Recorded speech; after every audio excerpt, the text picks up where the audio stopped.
Assalamualaikum warahmatullahi wabarakatuh. Perkenalkan, nama saya Dinda Salsabila dari kelas Jurnalistik 1C. Hari ini saya akan membahas kembali terkait sebuah novel bagus karya George Orwell yang bernama Animal Farm. Kira-kira kalian ada yang tahu nggak sih apa itu novel Animal Farm? Tanpa lama-lama lagi, kita langsung bahas apa sih isi dari buku Animal Farm tersebut, oke? Tapi tunggu dulu, sebelum kita masuk membahas tentang apa itu buku Animal Farm, kita akan berkenalan terlebih dahulu kepada penulis dari buku Animal Farm. Jadi, buku Animal Farm ini ditulis oleh seorang sastrawan Inggris bernama Eric Arthur Blair atau yang biasa dikenal dengan George Orwell.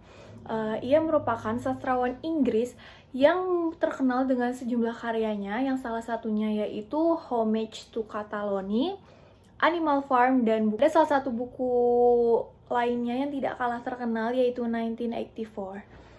Dia lahir pada tanggal 25 Juni 1903 di Motihari, Bihar, India.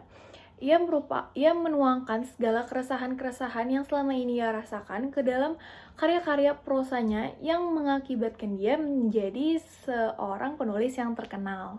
Oke, pada awal mulanya Orwell ini merupakan berasal dari keluarga pegawai kerajaan Inggris yang patuh, namun ia tumbuh menjadi individu yang memberontak pada batasan ras dan juga kasta sosial. Sehingga keresahan-keresahan yang selama ini ia rasakan ketika menjalani kehidupan menjadi pegawai kerajaan, ia tuangkan di dalam karya-karyanya tersebut. Walaupun cukup terkenal, namun George Orwell ini tidak menerima banyak penghargaan resmi selama hidupnya. Namun beberapa penghargaan telah diberikan kepadanya setelah kematian dirinya, yaitu pada novel 1984 memenangkan Retro Hugo Award for the Best Novel pada tahun 1984. Kemudian penghargaan Prometheus Hall of Fame pada tahun 1987 untuk novelnya 1984 dan Animal Farm dimasukkan ke dalam Prometheus Hall of the Fame pada tahun 1987. Baik, sekilas penjelasan dari penulis karya buku Animal Farm. Selanjutnya kita akan membahas tentang ringkasan buku novel Animal Farm. Kira-kira ada yang penasaran atau enggak nih? Langsung aja kita bahas tentang ringkasan bukunya. Oke, jadi di dalam buku Animal Farm ini menceritakan sebuah peternakan yang bernama Peternakan Manor milik seorang laki-laki tua bernama Pak Jonas. Nah, di peternakan ini ia melihara berbagai macam hewan seperti kuda, babi, domba, biri-biri. Jadi di dalam peternakan tersebut ada seekor babi tua yang bernama Major. Ia merupakan hewan yang dituakan di dalam peternakan tersebut. Nah, pada suatu hari ia bermimpi aneh, bahwasannya di dalam mimpi tersebut ia menginginkan pemberontakan terjadi kepada hewan-hewan di peternakan manor tersebut. Selama ini baru menyadari bahwasannya mereka semua itu merupakan hewan yang hanya dimanfaatkan semata oleh manusia. Ia hanya merasakan kesengsaraan, mengalami pemaksaan kerja, dan setelah dipergunakan, mereka dimanfaatkan dagingnya oleh para manusia. Kemudian mereka akan disembelih dengan cara yang keji. Ternyata mimpi ini tuh menjadi semangat bagi para hewan-hewan yang ada di peternakan manor untuk mengalami sebuah revolusi di dalam peternakan tersebut. Mimpi tersebut menginspirasi para hewan-hewan di sana dan mereka tersadar bahwasannya mereka hanya digunakan untuk kepentingan pribadi Pak Jones ini, terutama pada dua ekor babi yang bernama Snowball dan Napoleon. Sehingga ide dari Major ini untuk mengkudeta peternakan manor membuat jiwa semangat para hewan yang ada di peternakan tersebut itu semakin membara gitu. Setiap malam mereka melakukan rapat besar-besaran bersama hewan lain untuk membicarakan bagaimana cara untuk mengusir Pak Jones serta pegawai semua yang ada di peternakan manor. Setelah pemberontakan, Pak Jones akhirnya diusir di peternakan dan para hewan bebas. para hewan tersebut mendirikan peternakan manor tersebut dengan hewan-hewan lainnya. Mereka berusaha menciptakan masyarakat yang adil dan makmur satu sama lain oleh berbagai hewan yang ada di peternakan manor tersebut. Mereka mempunyai lagu, dan juga mereka membuat 7 perintah tentang binatangisme yang mereka buat. Mereka menjalani kehidupan sehari-hari selama bersama-sama. 7 perintah tersebut, yang pertama adalah apapun yang berjalan dengan kaki adalah musuh. Kemudian yang kedua, apapun yang berjalan dengan 4 kaki dan bersayap adalah teman.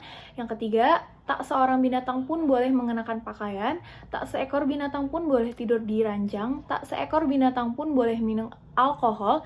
Tak seorang binatang pun boleh membunuh binatang lain, dan semua binatang setara. Sebenarnya maksud dari ketujuh perintah tersebut itu adalah mereka tidak boleh bergaya layaknya manusia, karena memang segala sesuatu yang mereka lakukan di peternakan tersebut diurusi dan dikelola oleh hewan-hewan yang ada di peternakan manor. Hari semakin berlalu dan peternakan manor tetap memproduksi hasil-hasil peternakan mereka. Namun, kepemimpinan yang terjadi di peternakan itu tuh memiliki dualisme. Jadi ada Napoleon, pemimpinnya itu ada Napoleon dan Snowball. Mereka berdua ini sama-sama menginginkan kekuasaan gitu. Sedangkan sebenarnya Napoleon ini tuh merupakan seorang babi yang semakin terobsesi untuk memimpin kekuasaan di peternakan tersebut gitu kan, sehingga ia melakukan segala cara agar menyingkirkan Snowball dari peternakan. Ia memfitnah Snowball bahwasannya Snowball ini menghancurkan proyek yang sedang berlangsung, karena ia merasa iri bahwasannya Snowball ini lebih mendapatkan banyak suara dari hewan-hewan lain ketimbang Napoleon gitu. Jadi ia merasa bahwasannya Snowball ini merupakan pesaingnya untuk menjadi pemimpin di peternakan manor tersebut. Si Snowball ini menjadi sosok yang dikambing hitamkan di atas segala kejadian buruk yang ada di peternakan.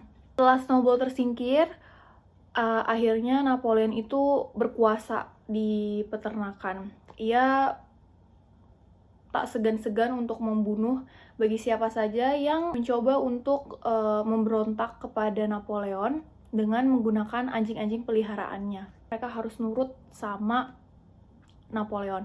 Bahkan ternyata Napoleon ini membukakan kerjasama dengan manusia-manusia peternakan di kampung sebelah yang sebenarnya itu melanggar dari 7 perintah yang sudah dibuat, ya, bahwasannya para binatang ini tidak boleh berinteraksi dengan manusia. Banyak dari hewan-hewan tersebut yang melakukan kerja paksa sehingga badan mereka lemah sampai akhirnya mereka meninggal. Kemudian Napoleon menjadi pemimpin yang diktator, atau dengan kata lain sistem kepemimpinannya yang kejam. Jadi itu review singkat terkait ada dalam buku Animal Farm. Ternyata ceritanya ujungnya sangat amat tragis, bahwasannya mereka tidak mendapatkan keadilan yang mereka inginkan. Lanjut, kita akan membahas tentang kelebihan dan kekurangan dari buku Animal Farm. Setelah saya membaca buku Animal Farm, saya mendapati 3 poin tentang kelebihan dari buku Animal Farm. Kita akan membahas yang pertama, yaitu bahasa yang digunakan dalam buku ini tuh menggunakan bahasa yang sederhana dan dapat mudah dipahami oleh pembaca. Dalam buku Animal Farm ini cenderung itu mudah untuk dicerna. Walaupun buku ini merupakan hasil penerjemahan dari novel bahasa Inggris, namun setelah diterjemahkan ke dalam bahasa Indonesia tidak terlalu membuat pembaca tuh kayak pusing. Apapun di buku ini pun juga tidak terlalu menggunakan bahasa atau majas yang memerlukan pengertian lebih gitu bagi para pembacanya. Jadi buku ini sangat cocok untuk dibaca bagi anak-anak ataupun kita sebagai remaja. Kemudian yang kedua, di dalam buku ini itu menggunakan hewan sebagai simbol yang mewakili tokoh-tokoh. Semua cerita yang disajikan itu sebenarnya adalah sebuah sindiran mungkin ya, sindiran bagi politik Uni Soviet pada tahun 1945. Jadi di mana tuh isinya tuh berceritakan tentang sebuah pemberontakan yang terjadi di sebuah peternakan yang menginginkan keadilan dan juga kesetaraan, namun berubah menjadi kekuasaan sepihak, bahkan lebih mirip dengan apa yang mereka gulingkan sebelumnya. Nah, Orwell tuh memberikan ciri dan kepribadian yang kuat pada masing-masing karakter di hewan-hewannya, seperti yang kita ketahui kalau di babi asli tuh cenderung rakus, sifat-sifatnya tuh sama ya, ia simbolkan sama seperti keadaan manusia gitu, sama seperti di realitanya. Nah, kemudian yang ketiga yaitu plot yang digunakan itu seru dan juga unik gitu.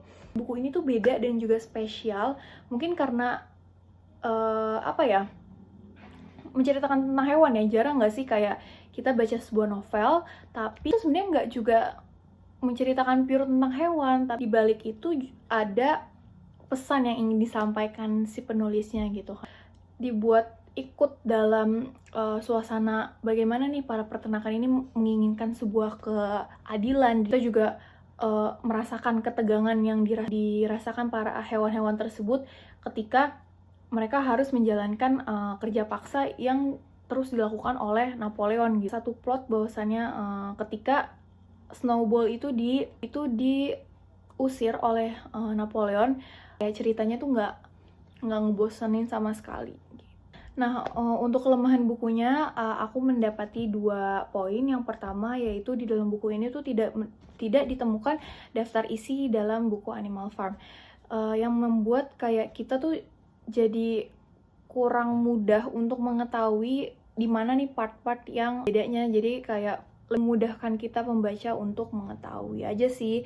Kekurangan yang kedua, karena cerita peternakan gitu kan, jadi karakternya tuh kurang dikembangkan ceritanya. Mungkin di dalam peternakan tersebut kan pasti banyak karakter-karakter lain, tidak hanya tentang babi dan juga kuda, tapi ada sekitar 7-8 hewan lain yang menurut aku mereka memiliki potensi lebih untuk dikembangkan ceritanya. Namun di dalam novel tersebut diceritakan sebagai penyelingan gitu aja loh, kayak tidak diberikan cerita lebih. Itu sangat disayangkan sih, kan kita harus mengetahui juga kayak karakter-karakter lain di dalam buku tersebut gitu. Oke, jadi itu sekian tadi kelebihan dan kekurangan yang aku dapati dari buku Animal Farm. Selanjutnya kita akan membahas tentang kesan aku ketika membaca buku Animal Farm tersebut. Jadi aku memberikan kesan bahwasannya buku ini tuh menarik untuk dibaca karena alurnya yang ringan dan juga mudah dipahami oleh para pembaca lainnya. Penggambaran hewan-hewan di buku ini tuh juga disimbolkan dengan karakter yang memiliki ketepatan gitu, kayak dari karakter aslinya dengan karakter hewan pada umumnya. Kemudian kita juga dapat mengambil kesimpulan bahwasannya propaganda dan manipulasi dapat menjadikan seseorang atau sekelompok massa itu dirugikan oleh sebab satu kepentingan belaka. Kita harus sama-sama merangkul sesama lain, kemudian selalu percaya bahwasannya di dunia ini tuh tidak ada yang benar-benar berjuang untuk kita sendiri. Semua pasti ada kayak latar belakang atau kayak kepentingan mereka pribadi. Nah, untuk pesannya bagi novel Animal Farm ini, yaitu buku ini tuh bukan hanya sekedar peternakan atau kayak konflik hewan-hewan binatang yang ada di dalamnya, namun juga buku ini tuh berisikan tentang sindiran kepada pemerintahan. Pesan yang dapat disampaikan bahwasannya propaganda dan manipulasi itu dapat mengendalikan sekelompok massa gitu. Itu juga memiliki pelajaran bahwasannya jangan serakah dan dengan kekuasaan yang kita punyai sekarang gitu. Allah juga menjelaskan bahwasannya bagaimanapun pemimpin yang awalnya berjuang untuk kebebasan bisa saja menjadi penguasa yang memanfaatkan kesempatan. Novel ini tuh menyoroti tentang bahaya manipulasi dan kekuasaan yang otoriter. Jadi itu sekian dari ulasan saya membaca buku Animal Farm. Kesan saya pamit undur diri, mohon maaf apabila ada salah-salah kata. Kurang lebihnya mohon maaf. Wassalamualaikum warahmatullahi wabarakatuh.